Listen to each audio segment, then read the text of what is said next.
But I actually know somebody that was told that the relative was going to pass, and what it did was did the opposite for her.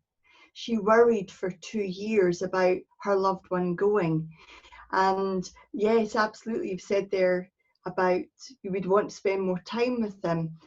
Well, in a perfect world, we would be doing that anyway. We would be appreciating, we'd be saying that we love them, we'd be appreciating their personality, we'd be doing all that, and that's about being human and enjoying our life. But absolutely, Sue's absolute respect if you would want to know in advance. Mm-hmm. I actually knew in advance that one of my loved ones was going to go, but it was only 2 days in advance. It was my mother-in-law at the time, and I didn't know what to do with it. It was a long time ago, so I told my then partner at the time, and he didn't believe me. And then when it happened, it was exactly as Denise and Phil have said. It was that to get attention. That's when he recognized that there was something happening with me. I wasn't crazy.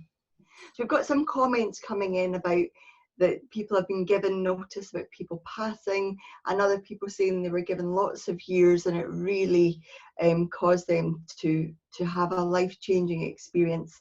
So we know there's good and bad, which is why there's no one thing, there's no one rule. Some people would want to know, but some people would only want to know if there was a certain time. So 2 years no, 2 weeks maybe it's safer for our fickle minds as human beings to not know. And that's what I would always go with.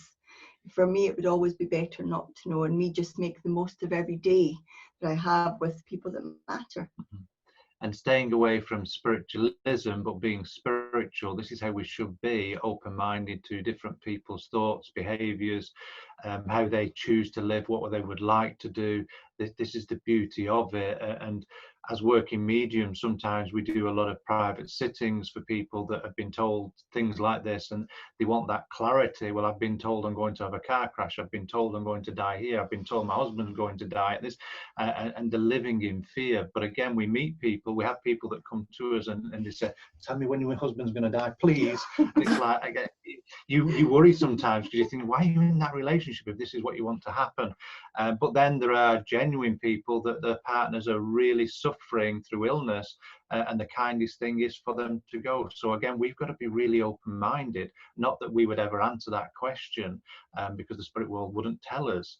I remember many years ago, my mother was very gravely ill, and I said to the spirit world, please tell me she's got, and I got the biggest lecture off the spirit world. Why would we tell you that? And so again, there's different perceptions, what good it would it do. But at that time I needed to know. But again, gladly, she's still here. She's still ringing me up, asking if I'm still breathing, because I don't keep in touch. So, and she says, well, I see you on Facebook, but you never get in touch with me. And it's like, oops. So again, it's down to people's perceptions and what they want. But it's a very interesting debate, and one that we're keen to enter into, because it helps us understand people more.